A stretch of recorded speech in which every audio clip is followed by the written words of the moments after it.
What's up, everybody? This is the Razzball Fantasy Baseball Podcast. I am Beaton, joined by the one, the only, the Fantasy Master, Lothario himself, Gray Albright. How's it going over there, Gray? Oh my God, man! I made it's a short schedule. We're recording this on Monday, notoriously a short schedule day, but today is especially short scheduled as there's only 3 games, and so I took that to make a lot of focaccia. I made a lot of focaccia, man. I have so much. I started on Saturday, right? You have to get the dough ready. So I started putting the focaccia together on Saturday, and it's like the recipe calls for 51 hours. So you reach out to me on Monday and you're like, you want to do the podcast now? And I'm like, yeah, okay.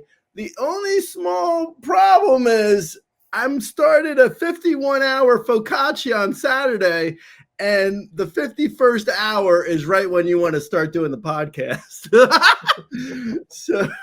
So yeah, I literally just finished making so much focaccia. I mean, I have more focaccia than most pizzerias. I am a Nona. Officially, I am a Nona. I don't know where it started or where it ends, but as of right now, I have officially become a Nona. It started with the glasses, Gray. That was the starting point. That was 100% the starting point. Going back in time.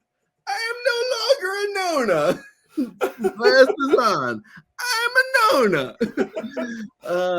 Man. Also, you had to do something. You're never gonna figure out pizza, so you had to find a use for your pizza oven. Yeah, I'm glad you finally did. True. It's true.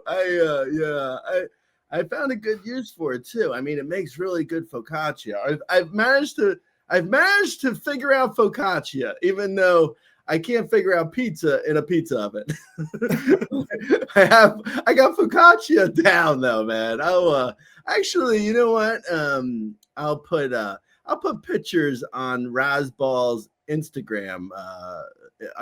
If I can figure out the password for Razzball's Instagram, I honestly go. The Razzball Instagram goes like it gets like 5 posts a week, and then it won't get any posts for like 6 months. And during those 6 months on the Razzball Instagram, that's when Gray has forgotten the password. And then I'll briefly remember the password and I'll post a bunch, and then I will once again forget the password. So right now we're in that period of time when I've forgotten the password, but if I can figure it out, I'll put pictures of this focaccia. It came out beautiful. Oh, I am a Nona. Anyway, hey, what's going on, Razzball Nation? The season's almost over. Can you tell? getting loose here on the Razzball podcast. Gray, I don't actually believe that you did it. You know, we reviewed the film and we've determined you actually didn't make focaccia. That's what we've determined. Just like Dalton Varsho, when he didn't make his catch, you definitely did not make focaccia. We know that you didn't. So stop lying to us, Gray. That was pretty ridiculous. I still haven't seen an official statement. I would imagine we're not going to get one, but that was pretty bad. Yeah, no, totally. Yeah, that was ridiculous. And the Jared Young one, I don't know. Did you see the Jared Young hacky sack catch against the Mets? Oh, that's also ridiculous. It's like the hacky sack one, Jacob Young. There is a Jared Young, but this isn't Jared Young. Jacob Young runs into the fence, grabs the ball, runs into the fence. The ball gets jostled loose, and it goes up in the air, and he makes a split-second decision to kick the ball up in the air again because he's losing his balance. So he kicks the ball up in the air again like he's Pele, and he manages to catch the ball after kicking it up in the air. And that was the most ridiculous catch. I think to be honest, the Varsho one was like clearly a catch. The Varsho one was clearly a catch to the point where it's like, I think we need to review the video review. It was so obviously a catch. I feel like that was the point where like someone in the video the video review room should be fired. should be on LinkedIn right now by updating their resume because they should be fired.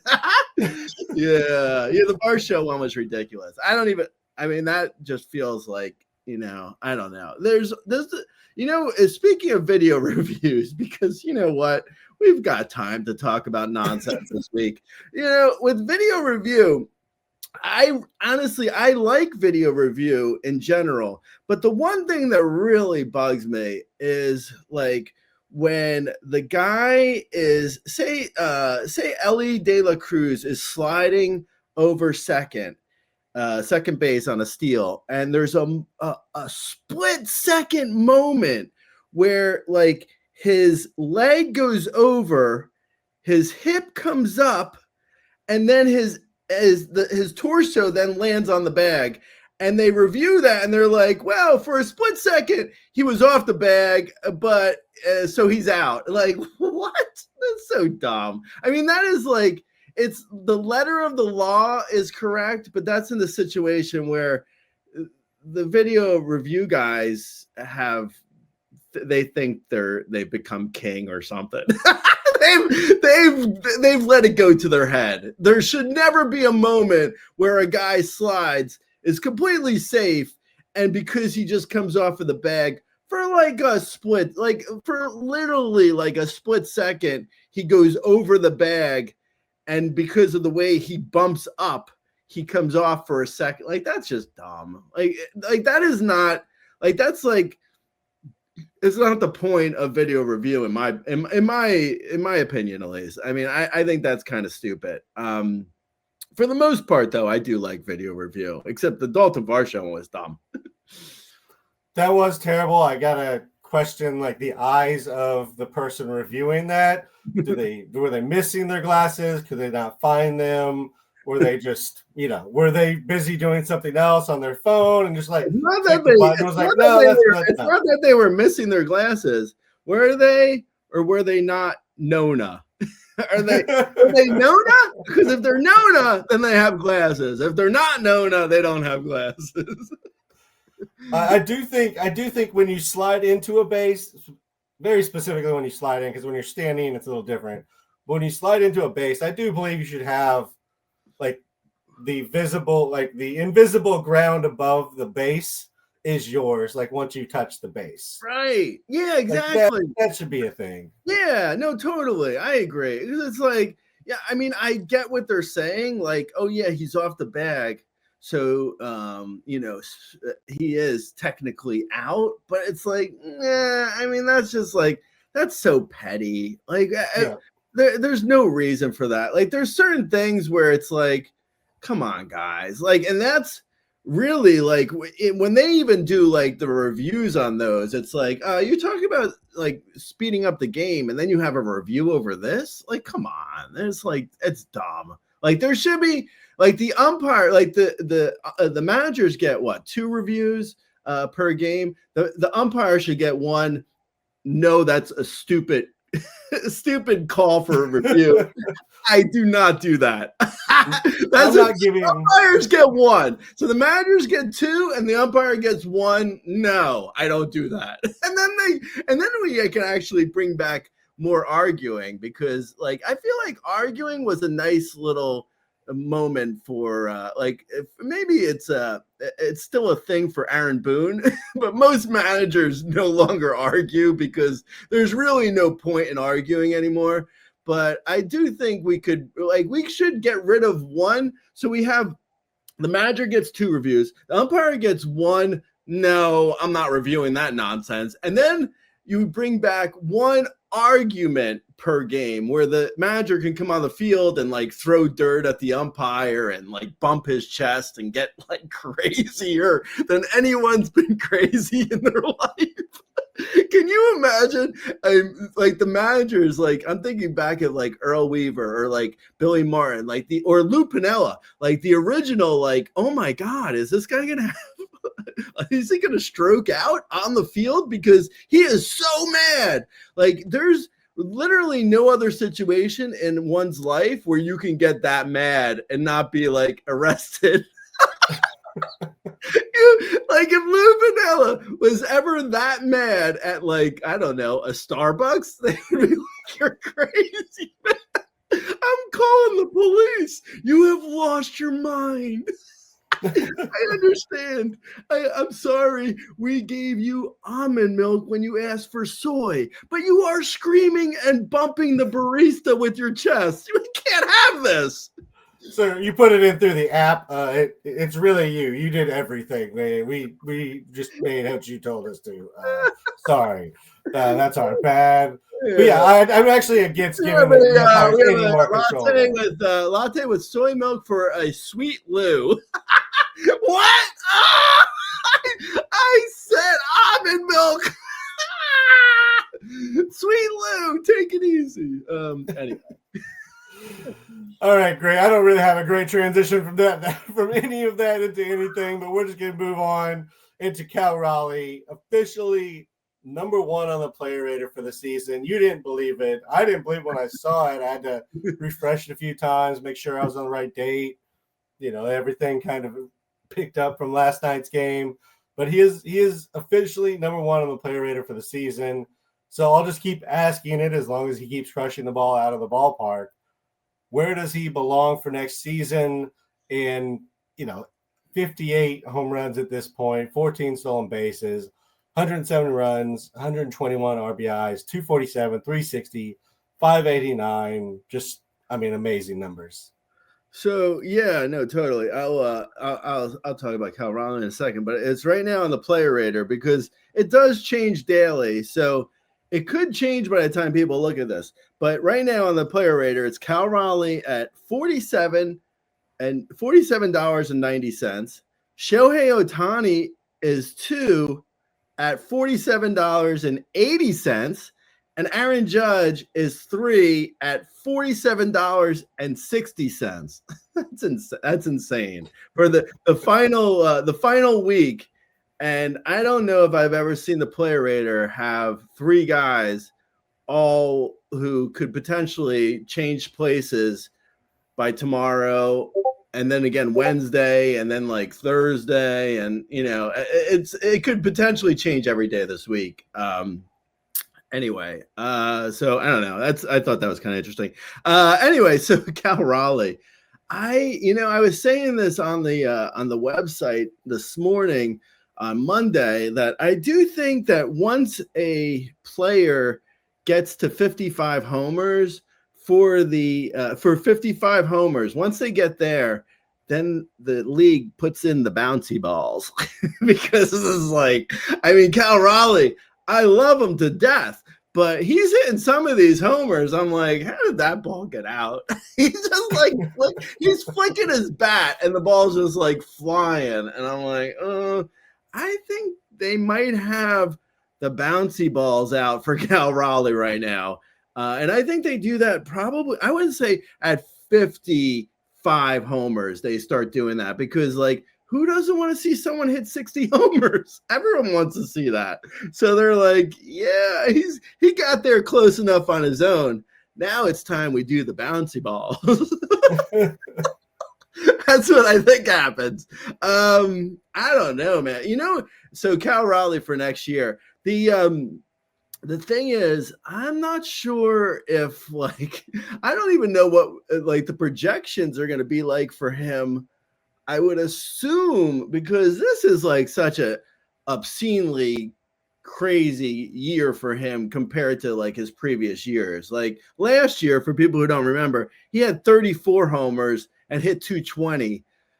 And now he's got, now he's approaching 60 homers with 14 steals this year versus 6 steals last year. So like, I've said this a bunch with like steals are basically however many bags a guy wants to steal. Just like we're seeing that with Juan Soto, where it's like Juan Soto is a 12 steal guy. And he's like, I kind of want to steal 40 bags this year. Like, okay, I guess. Sure, man. Steal 40.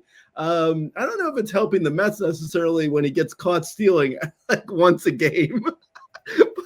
But you know what? I'm not a Mets fan, so whatever.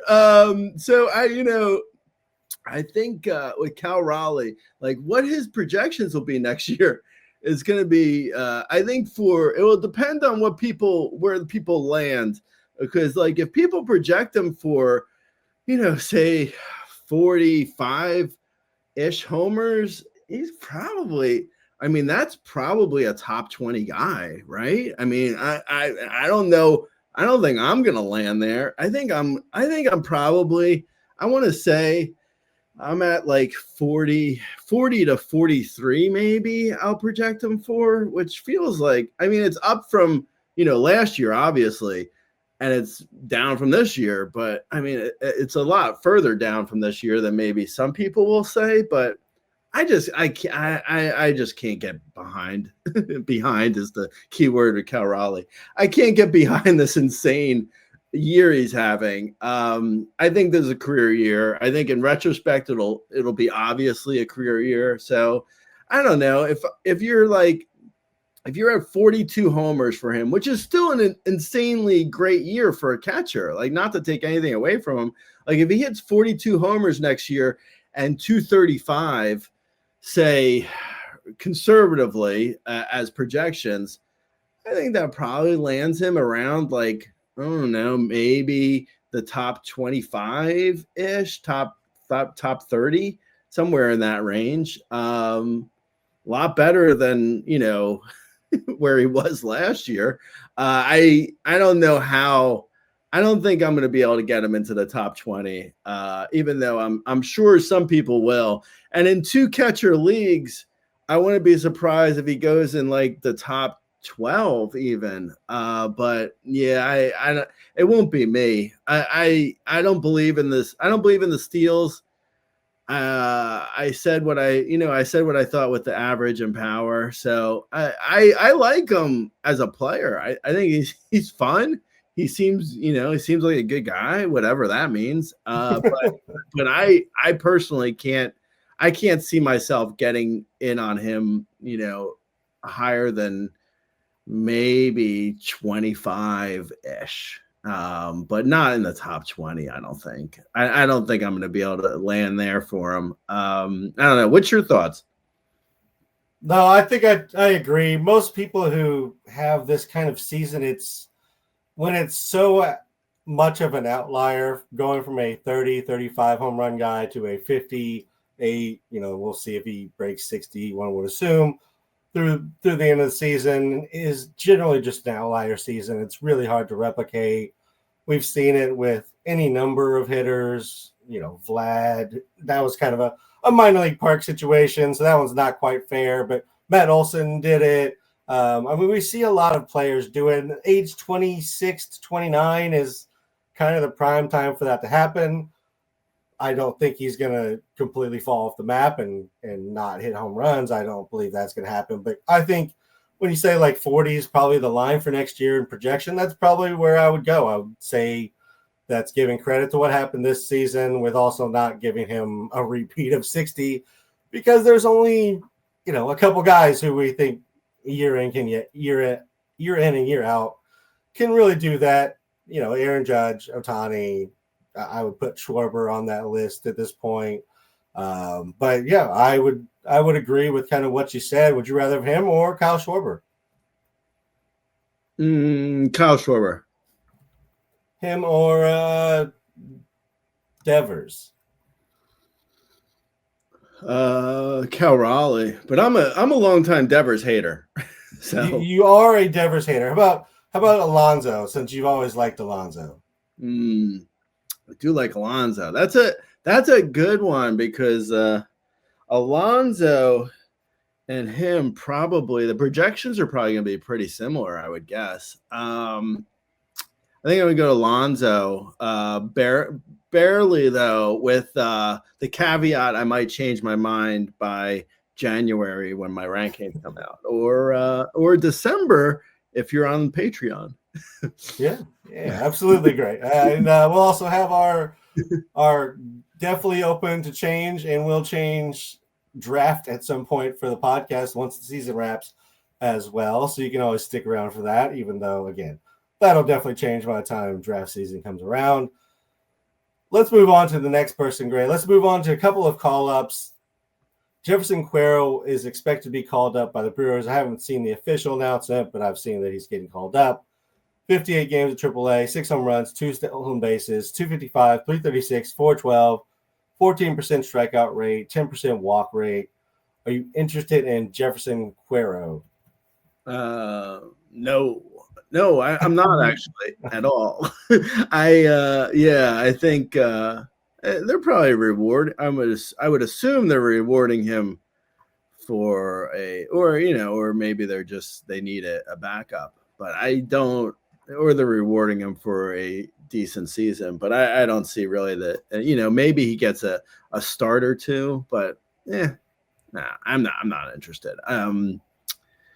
I think more than likely he's just up as like a backup, as like a pat on the back for a good season. So Yep, good for him. It's nice that he's getting the opportunity to just take a look and see. William Contreras is dealing with a hand issue where he was hit on the hand with a swing. So maybe they're just calling him up as a, make sure William Contreras is fine moving forward.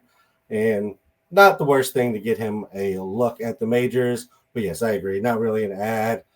And if he's not an ad, I would assume Rafael Flores, who was called up by the Pirates, is not an ad either. 133 games this year, 22 home runs, 6 stolen bases. He hit 280, 354, 470. Any interest in Rafael Flores for the Pirates? No, not at all. Okay. Yeah, no. Yep. As the baseball season is coming to a close, Gray, there are teams making the playoffs, and one of those happens to be, I don't know how it happened, but the Cubs randomly somehow made the playoffs. Gray, I'm kind of baffled. I knew we were at the top of the leaderboard for the wild card, but I just assumed it wasn't going to happen because every time I watch them, we are terrible. But we made it, Gray. We made it. They're in.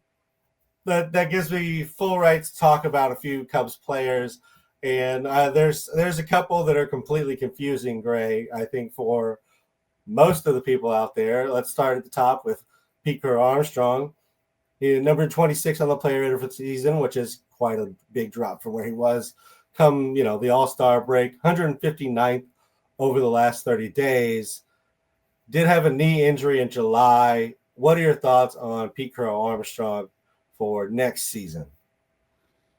I think Pete Crow-Armstrong and the Cubs in general are a interesting sort of case study in how like baseball is like such a it's such a ebbs and flows type sport where it's like, but at the end of the day, players are who they are.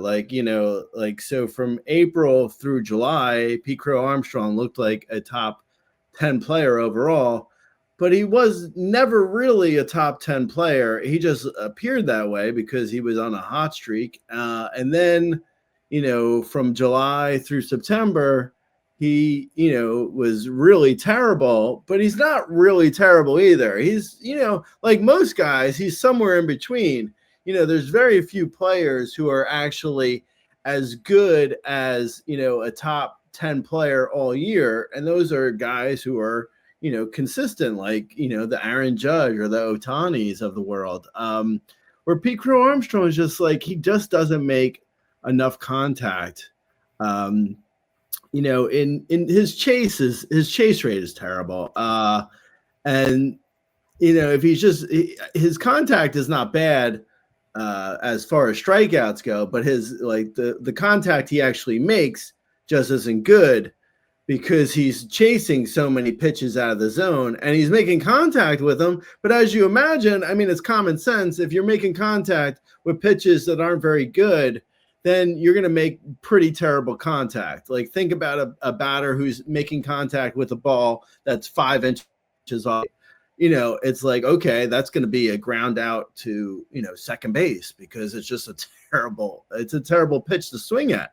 So, Pete Crow-Armstrong always had that sort of problem.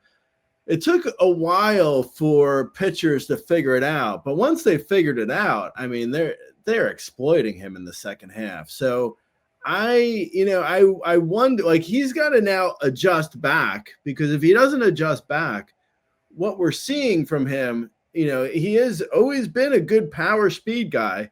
It's why I liked him coming into the year and why I think he's always been somewhat interesting as he was coming up in the minors. Like if you're power speed, you're going to be like good for fantasy. It's now a matter of whether or not you power speed, but hitting, 220 or something is not going to be good. It's not going to be as good as it was, when he was hitting 280 at least. So I still like him. I think, the problem is going to be how much he adjusts back next year. I think, he's going to be pretty risky going into next year because like what we saw from him in the second half, like that's going to be what we take into, the first half of next year. Now, if he just happens to be a first half hitter, or he adjusts during the offseason and figures out what makes him,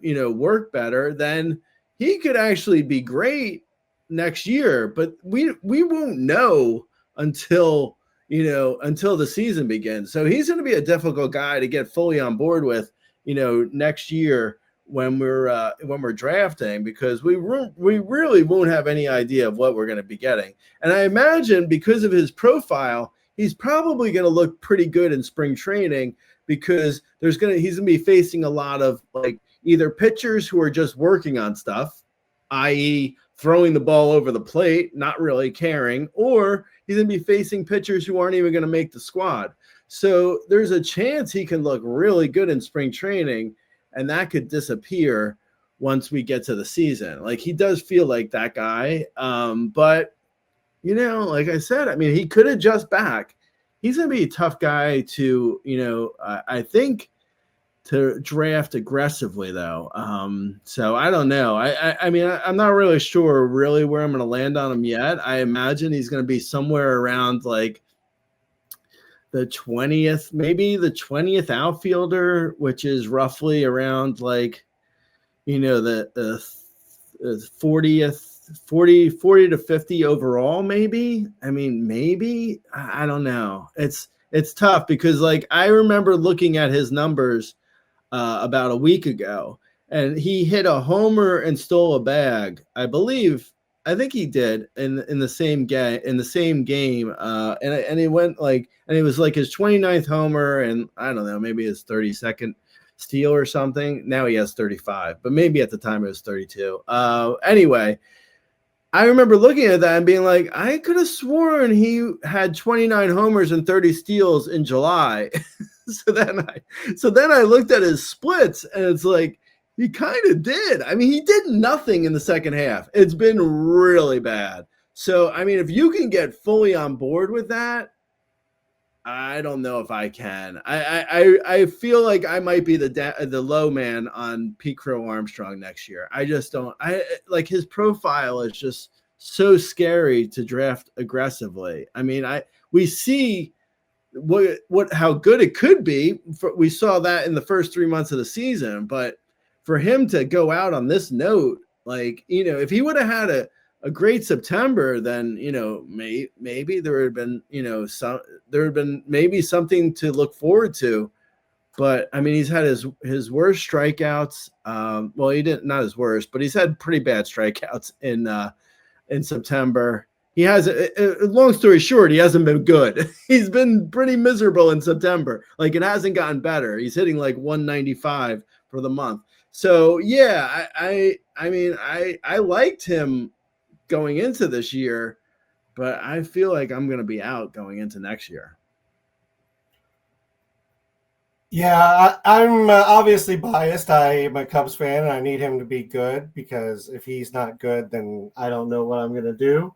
But I do think, Ray, I understand what you're saying. There definitely was an adjustment to him. People started throwing the fastball up and in and just dropping sliders away, and he just has not. He's not been able to adjust quite back. But this all happened to coincide with his knee injury, so I can kind of see both sides of it, where it's a little bit of the league adjusting, but also him being not quite 100%, and you're never going to be 100% after you get injured in season, really. BABIP has been really terrible in August and September. I know that's partially just because he's not hitting the ball particularly well right now. But a lot of the underlying numbers really haven't changed in regards to like hard hits within 3%. Average exit velocity is the exact same. Ground ball, fly ball, line drive is all within 2 or 3% of each other. The only thing that I really see that's a big change was he does seem to be pulling the ball a little bit more, maybe just trying to get ahead of it or trying to guess a little too much. That may be something he has to work on. But if he's going as the 20th outfielder, I can imagine myself having a decent amount of shares of him, just because of the upside we saw this year, and I still believe that's there. So that's kind of the area that you're looking at some of those guys. Anyways, let me throw some names at you, Gray. Former back into the first, early second rounder, Michael Harris II. Oh, Pete Crow-Armstrong way over Michael Harris II. Michael Harris II, I don't know if he's going to be in the top 100. I think he's really fallen. I wouldn't be surprised if he's not in the top 150. One question back to you though, before you continue to ask me comp or him or that. Pete Crow-Armstrong at 26 on the player rater. If he's drafted, are you taking him before or after 26 overall next year?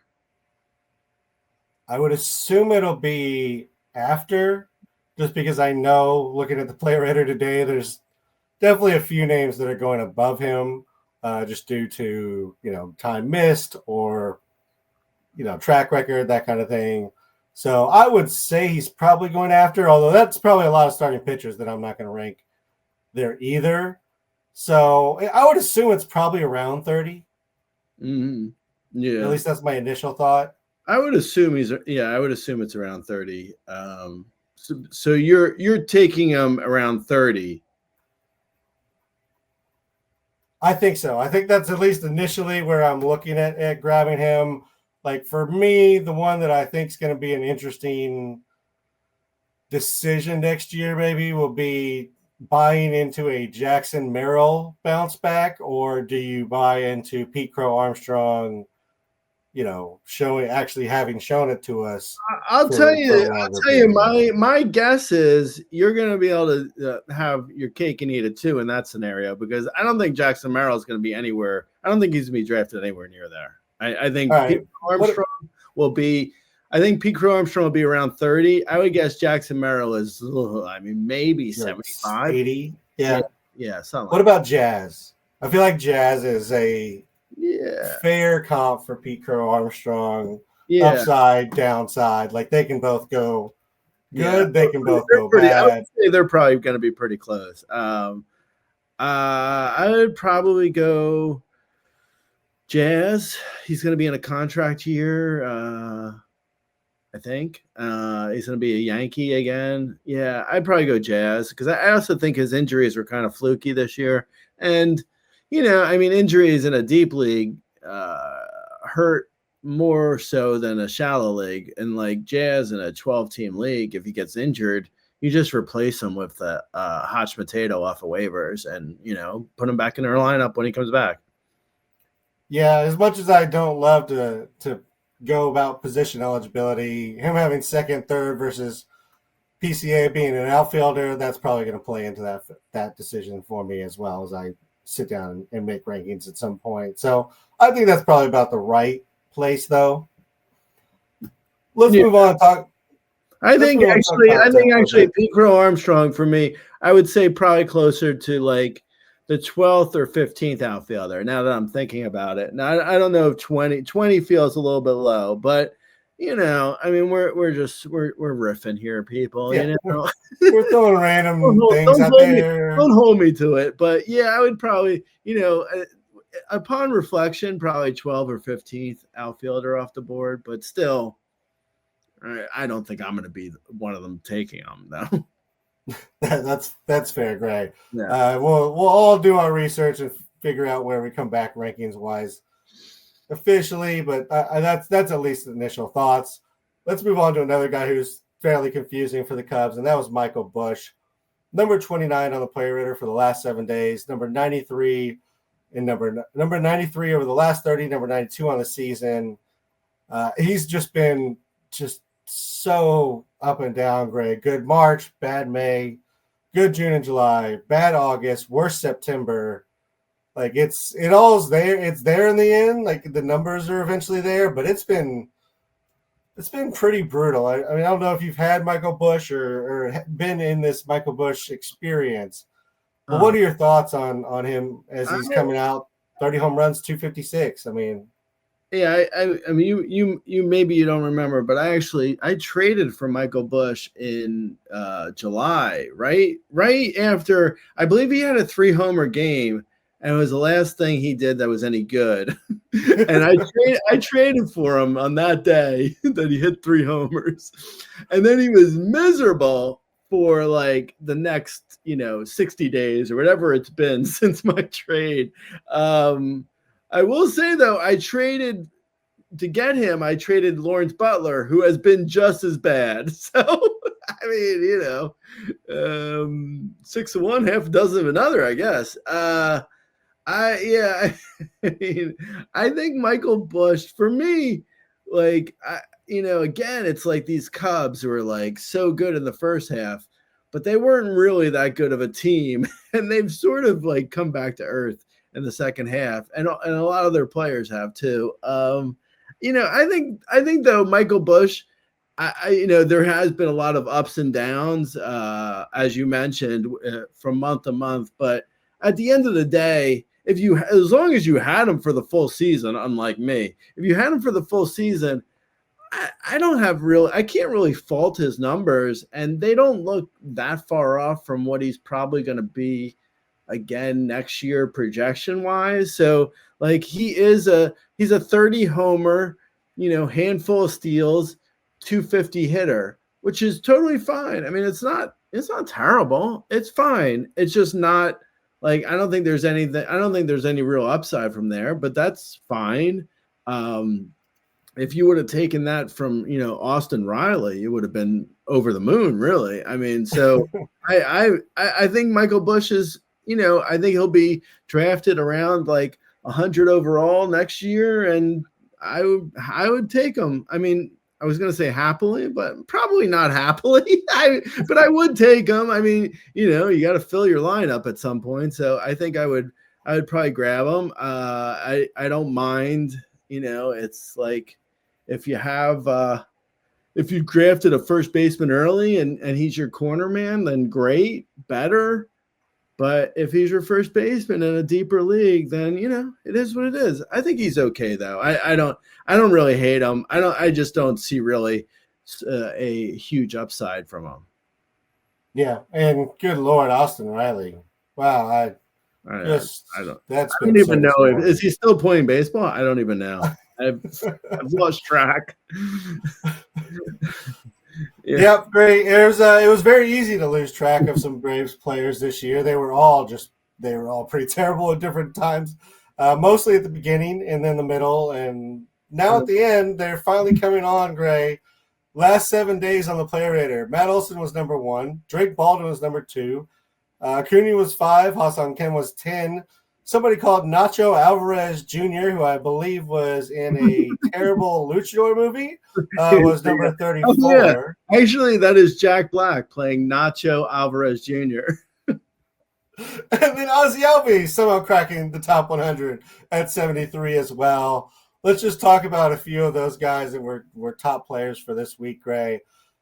This is what you're getting, by the way, because I didn't know what else to talk about. Matt Olson, 20 home runs, 1 stolen base, 95, 93, 279, 374, 493. This is kind of what I was saying with the Raleigh. Like, he had his big 54 home run season. Before that, he was 34, 39. He's now been 28, 29. Like, is he just a 30 home run hitter now? Or do you still think there's, potential for him to go up? Or this is just who we have at this point? Yeah, I think I said this on the site, but it's like the Braves are the dead cat bounces for this year. It's like they're just like at the end of the year here, they're doing just enough to be somewhat interesting for next year. Not what you wanted, really. Just enough to have you be in March where it's like, Matt Olson did have a good September. Oh, don't do it.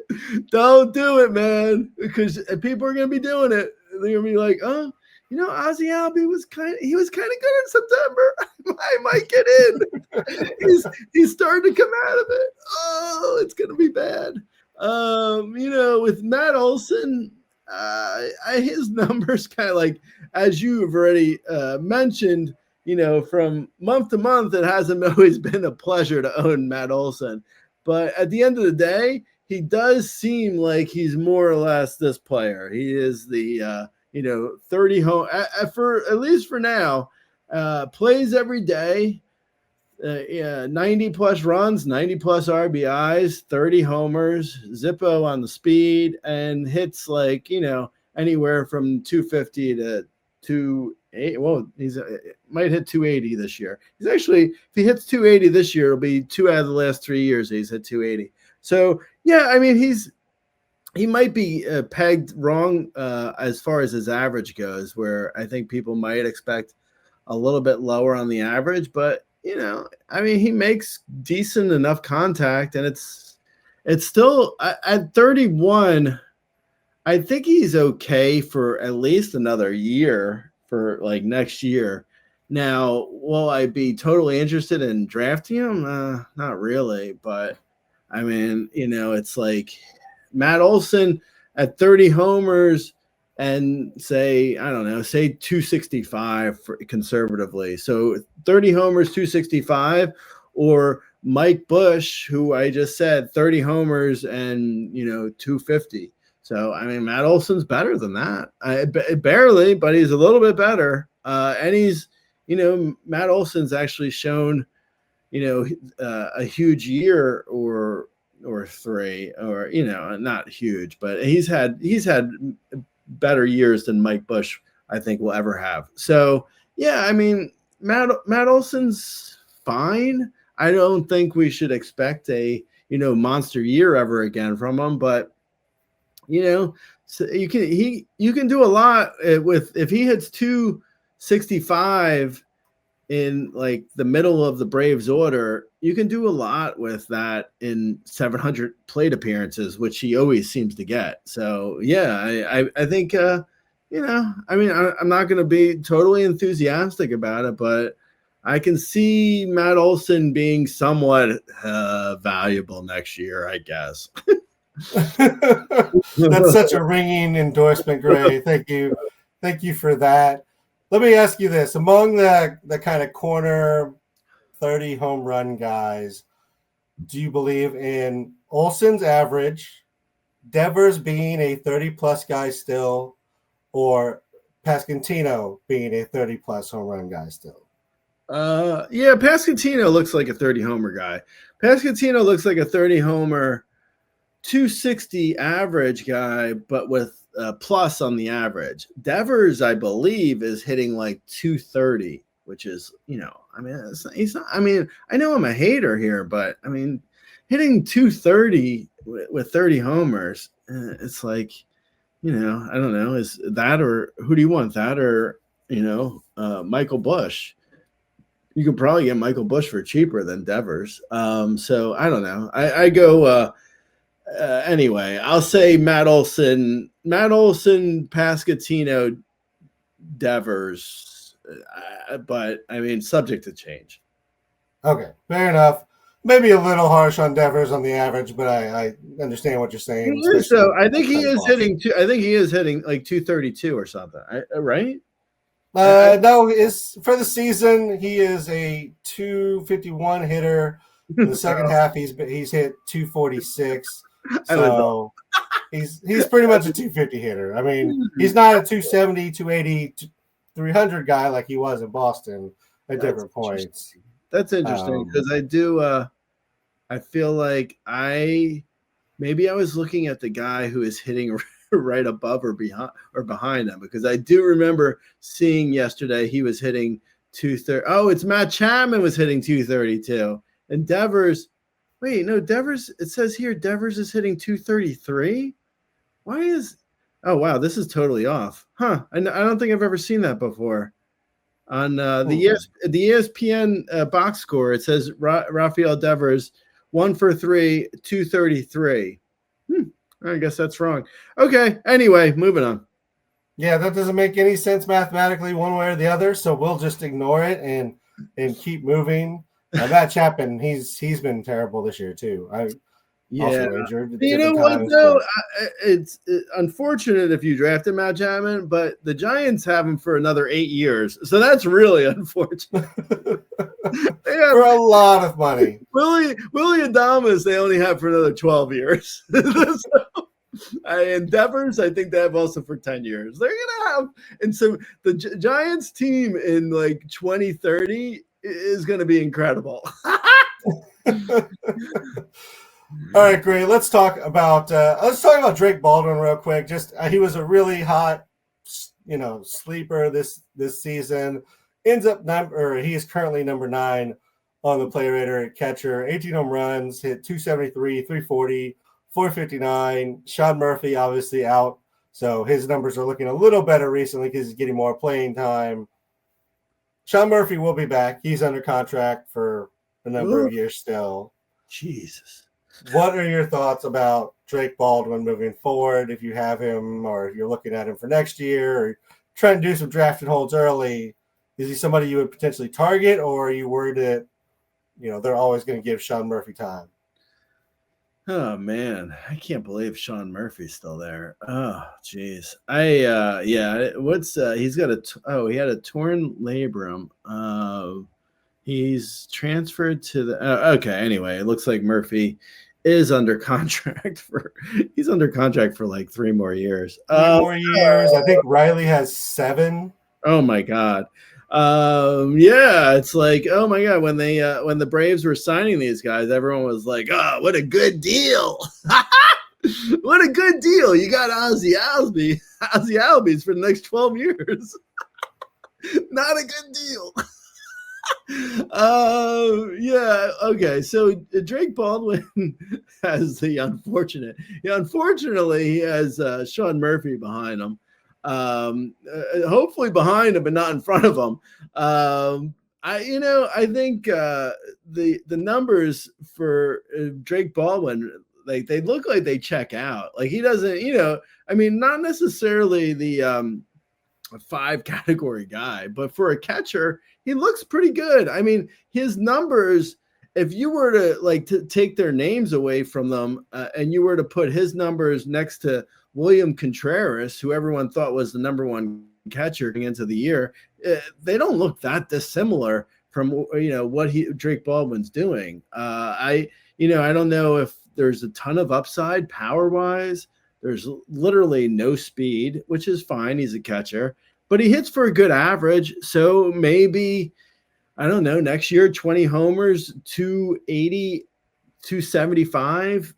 It's not bad for a catcher. I would draft it. I think he's actually probably going to be a little bit underrated too in spring training once it looks like Sean Murphy is back and the number one catcher, because as I'm sure I'll say in March when Sean Murphy is doing catching as the number one catcher, I'll be like, yeah, but Murphy's not going to make it out of April healthy, and Drake Baldwin's going to be there to step in. So, yeah, I think Drake Baldwin could be honestly pretty interesting as a catcher next year. I could see drafting him for sure. Yeah, I mean, he may actually end up being their DH. I think that's at least a possibility, because Ozuna is the one person who is going to be gone. Thank goodness. He's been terrible this season as well. So that'll at least open up a DH spot for somebody to kind of take some days off. So maybe Baldwin can get playing time that way. And if he gets regular DH at bats, then the value is definitely going to be there. Mm-hmm. Let's talk about the former 101, no questions asked player from the Braves, Gray, who the offense seems to be, useless without being that way. And that is Ronald Acuna Jr. Number 164 on the season player rater, number 84 over the last 30 days, number 52 if you're looking at $1 per game. He has 89 games, 18 home runs, 8 stolen bases, 69 runs, 37 RBIs, 284, 409, and 498. Does he get all the respect that Ronald Acuna Jr. should get, or is he going to take a little bit of a dip next season?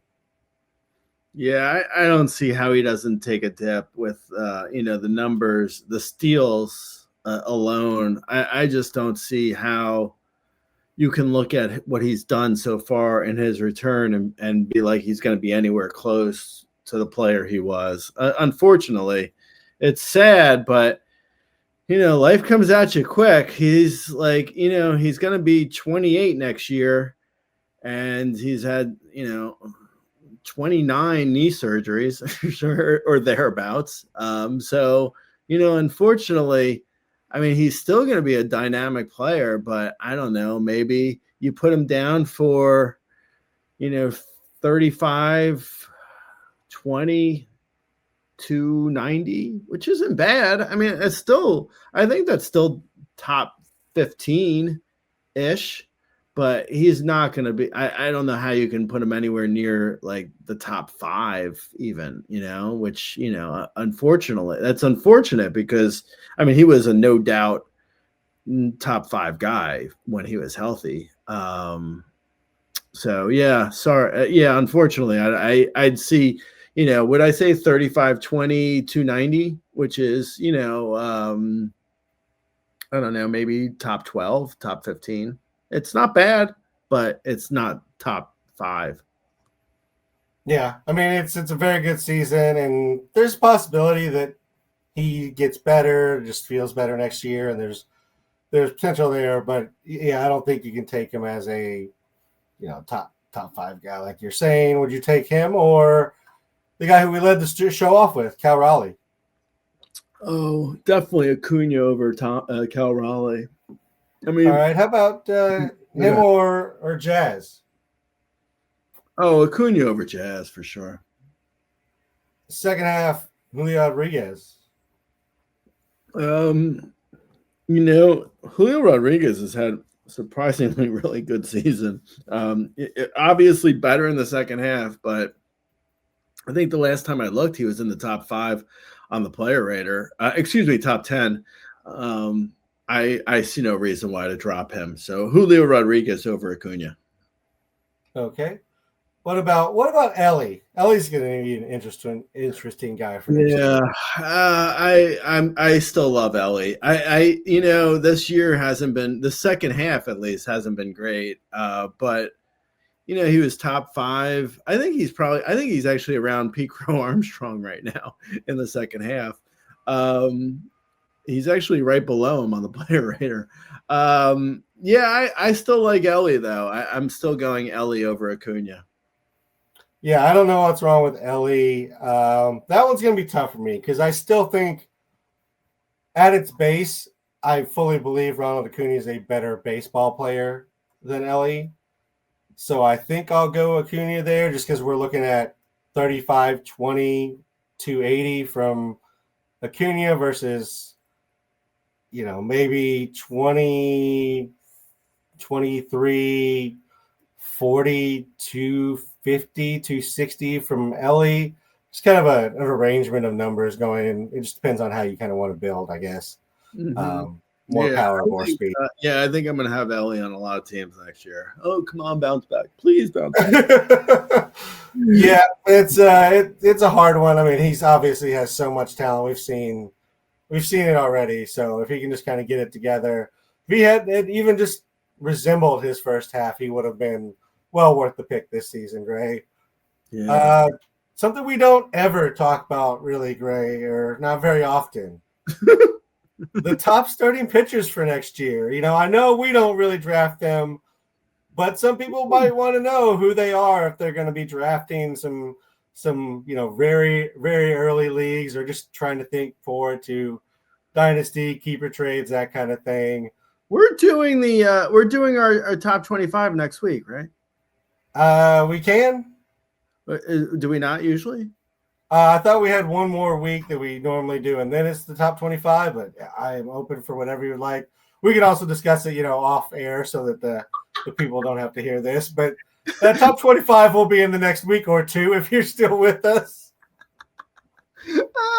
No, because you were asking about top starters for next year. I was thinking we're doing a draft next week, I thought.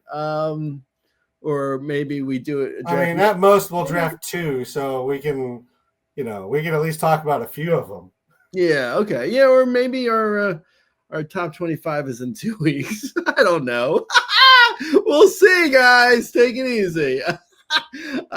So what are you asking now? The top starters for next year? I think it's Skubal and Skenes. Yeah, for sure. And then who's after that? I think after Skubal and Skenes, it's a wide open field. That's basically anyone. It's like, well, not anyone. Patrick Corbin, I don't think is going to be number 3, but there's a few guys who could be potentially number 3. You have Crochet on our outline. I think he's probably number 3. Hunter Green and Hunter Brown, both of those guys look really good. I think Joe Ryan in the last month has fallen out of contention for that. Brian Wu, assuming his pectoral is okay, because he had the issue in the last after his last start, or actually during his last start. So Brian Wu potentially could be in that discussion for the third spot in the starters, assuming he's as healthy as the Mariners are saying. Yeah, I mean, I don't know. It's there's I think Crochet is I said it's like Skubal, Skenes, and then a wide open field. I feel like Crochet is probably really the third starter. I think he's probably as locked in as Skubal and Skenes. I think it's probably Skubal, Skenes, Crochet, or Skenes, Skubal, Crochet. But it's definitely, I think Crochet is probably third. There's Hunter Brown or Hunter Green are really interesting to me. Yamamoto, I think, has been excellent. I think I don't see him on your list, but I think he's probably got a chance to be in the top 5 to 7 starters next year. Jacob deGrom, after having a season where he has stayed healthy all year, he's going to be in that discussion of starters 5 to 10 maybe in that range. Max Fried is always in that. He's so consistently solid, if not not necessarily an ace as far as the Skubal Skenes brand, but Max Fried is always very solid, even though I never want him on a team, which doesn't seem great in retrospect, but Yeah. Who else? Who's your top rookie, or I guess second year pitcher? I think Mazeroski will probably be number one for guys who debuted this year. Yeah, probably Mazeroski. Yeah, I mean, he's been amazing. Nolan McLean has looked just absolutely amazing as well. Chase Burns, just the strikeouts that he can generate if he's, I don't know if he's going to be healthy or not. But yeah, there's so many good names on the arm side, Gray. I'm not even going to ask us to get too far down that because that's a lot to do to start naming pitchers past that point. But there's some names if people want to start looking at it. And like you said, we have the top 25 coming up in either next week or the following week. So we'll have at least the first couple rounds broken down via our draft that we do. Let's SAGNOF it up and help the people one last time, or as they're getting ready for their last push here, Gray. Probably should actually, now that I think about it, we probably should have like a wrap up next week and then the top 25. Okay, we will do that then. Okay.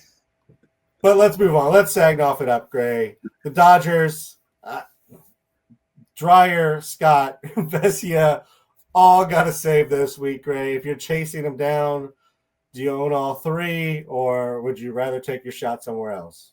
When you said Dreyer, I thought of something else, and I was like, the Dodgers bullpen is like a bunch of mismatched socks.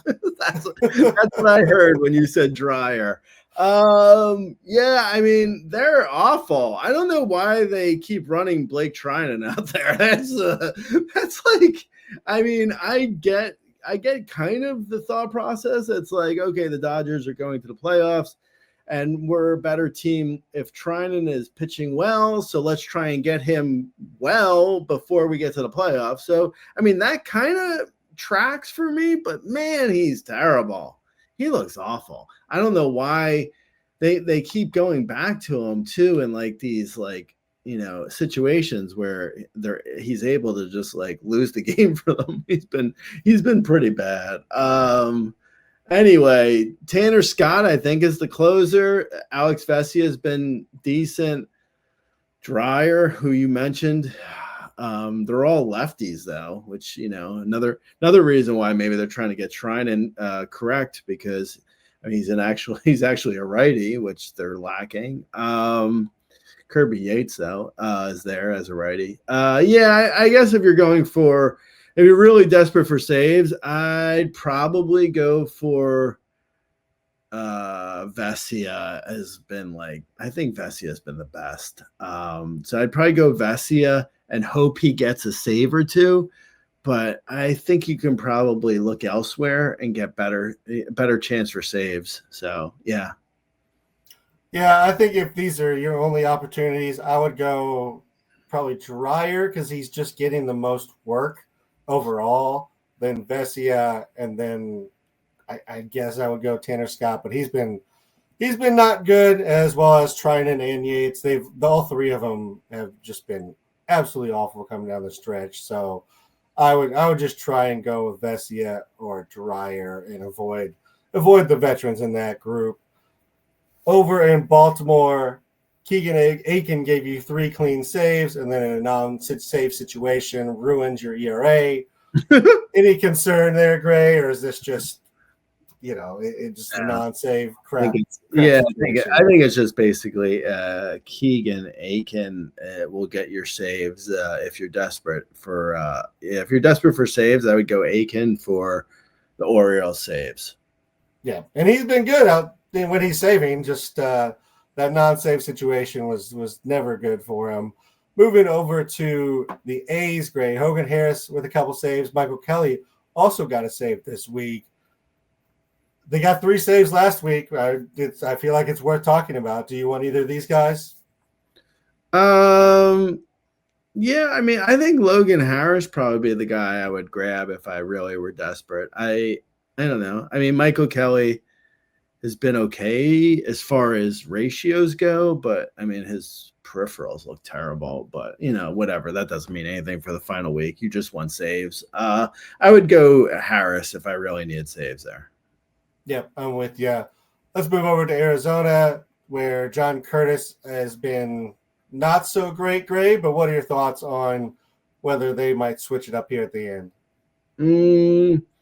Yeah, I would say Curtis is probably in the lead, and then it's like a committee behind him, but the committee could easily get a save or two. I don't think Curtis is like necessarily that good, or the best bet in the entire league for saves. But if I really were desperate, Curtis would probably be the guy I would grab. Yeah, and for whatever reason, they keep running him out there, even though I think he's been the worst in the bullpen pretty much amongst everybody in Arizona, at least recently. Numbers on the season have been fine. I think Saalfrank is probably the one who's been the best, but they don't seem to want to give him those save opportunities. So, yeah, I would agree with you and say Curtis for now if you're just completely ignoring ERA and WHIP, but I think Saalfrank if you're trying to balance the two. Over in Anaheim, Gray, any thoughts on who the closer is there? It seems like they had settled on Luis Garcia, but he's not been overly fantastic either. What happened with Kenley? Isn't Kenley the closer? I thought Kenley Jansen. Yeah, he's supposed to be, but I guess he did get a save 2 weeks ago. I was just looking at this week. Luis Garcia, they let him come in and get a save. Kenley has been fine. I don't know why they went away from him. If I had to guess, those bullets for the bullpen for the playoffs, Yeah, exactly. If I had to guess, I'd say Kenley probably worked day before or something in a non-save situation, and then he wasn't ready for the actual save situation. I would guess. I don't know. Yeah. All right, so not worried about Kenley there. It's just no, I don't think just a random vulture save for Luis Garcia. Probably, yeah. All right, Greg, give the people some waiver wire bats. Okay. So Spencer Steer has been hot. Ha-Seong Kim has also been hot. Carter Jansen, Kansas City has catcher eligibility. He's been hot. Blaine Crim. I keep calling him Blaine Crime. Spencer Torkelson, Dominic Canzone, Mickey Moniak, Bo Naylor. Bo Naylor's actually been really good. I don't know what's going on there, but he's basically, him and Jose Ramirez have been carrying the Guardians. Brooks Lee has been hot. Joey Bart. A lot of really terrible catchers have been hot recently. Joey Bart's been hot. Dalen Lill. Washington outfielder's been hot. For some reason, he's not playing on Monday as we record this. I don't know what's going on there. Nacho Alvarez Jr., as played by Jack Black, has been hot. Austin Martin, not the car, the player. It's been hot. Alec Baum came back and has been hot. Alec Burleson, Josh Jung, J.P. Crawford, and B-Don's favorite, Matt McLean. Always good for a random stolen base or home run that gets him on the 7-day list. It's a good place to look for Matt McLean as a 7-day list. Just don't look at the 30-day or the 60-day or the season long. Just 7-day and it's not too bad. Over on the streaming pitcher side, Gray, there's a lot of moving parts here at the end of the season, obviously. So can't guarantee these matchups, but here's at least a handful of them. Bryce Elder versus Washington, Parker Messick versus Detroit, Ian Seymour, who I believe is at Baltimore, but I haven't seen an official start there, Eduardo Rodriguez at San Diego, Connolly Early versus Detroit, Logan Allen versus Texas, Kyle Freeland at San Francisco, and Shane Smith at Washington. Like I said, there's a lot of starts that haven't been announced this week, so there's probably going to be more, the day before or day of if you're looking at starts. If you want to ask us specific questions about that, you can find us on Twitter. I am at RazBeaton. Gray runs the @RazBall account. You can find us on youtube.com/RazBallFantasy or the comment section on RazBall.com. May your lineups be perfect. May you win your championship if you are there in head-to-head. And I will talk to you later. See you, Gray. All right, Lates.